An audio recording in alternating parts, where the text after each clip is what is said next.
On va filer rejoindre Amaury Libert à Berlin. Je l'aperçois dans la petite lucarne. Bonjour Amaury. Pour aborder un sujet sensible, un débat plutôt brûlant que l'on connaît effectivement en France et qui agite en ce moment nos voisins d'outre-Rhin en Allemagne, le port du voile à l'école. Bonjour effectivement Amaury. Qu'est-ce qui fait qu'on en parle autant en ce moment ? Eh bien, ce sujet fait l'objet d'un débat passionné ici en Allemagne depuis que la ministre de l'intégration de la région de Rhénanie du Nord-Westphalie a fait cette proposition, interdire le port du voile pour les jeunes filles de moins de 14 ans. Alors, l'argument principal qui est avancé par cette responsable, c'est qu'à cet âge-là, à moins de 14 ans, une jeune fille ne peut pas décider par elle-même.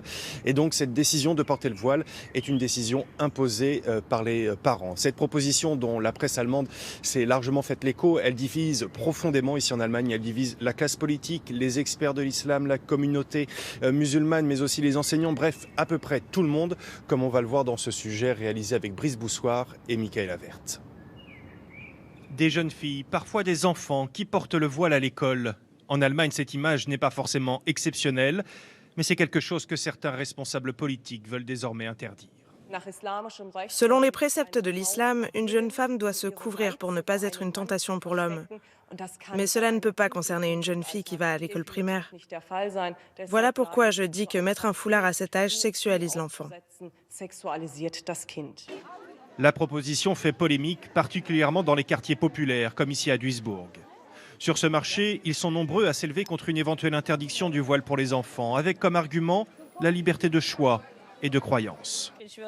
Je n'obligerai pas mon enfant à le porter, mais je ne l'interdirai pas non plus si elle le veut. J'ai l'impression qu'en Allemagne, il y a une idée très répandue qui est qu'on oblige les enfants. Et ce n'est pas le cas ? Non, ce n'est pas le cas. Dans cette école de Dortmund, 80% des élèves sont musulmans, mais seulement 5 jeunes filles portent le voile.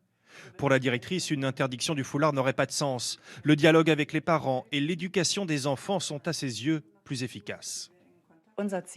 Notre but est de faire grandir les enfants, qu'ils n'aient pas seulement envie d'apprendre, mais qu'ils renforcent aussi leur personnalité pour qu'ils puissent s'exprimer sur des questions importantes, notamment dans des situations où ils doivent se confronter à leurs parents. Droit de l'enfant ou liberté de religion, le débat fait rage en Allemagne et il est loin d'être tranché. Amaury, au-delà du cas des enfants, que dit la loi justement sur le port du voile en Allemagne ? Alors déjà, il faut souligner, Laurent, qu'il y a ici en Allemagne une approche globalement plus souple sur cette question, car l'Allemagne n'est pas un pays laïque. Et puis tout ce qui concerne l'école, l'enseignement, c'est du ressort des régions, les Länder. Beaucoup de ces Länder ont adopté en 2005 des lois dites de neutralité qui interdisent aux enseignants de porter des signes religieux distinctifs, que ce soit des croix catholiques, des kippas ou des foulards islamiques.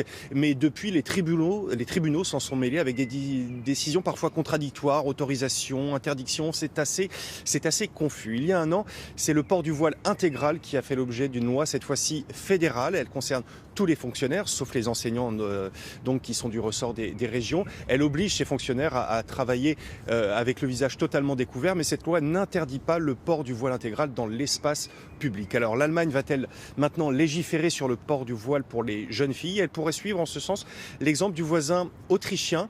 Là-bas, le gouvernement de droite et d'extrême droite va présenter un texte avant l'été.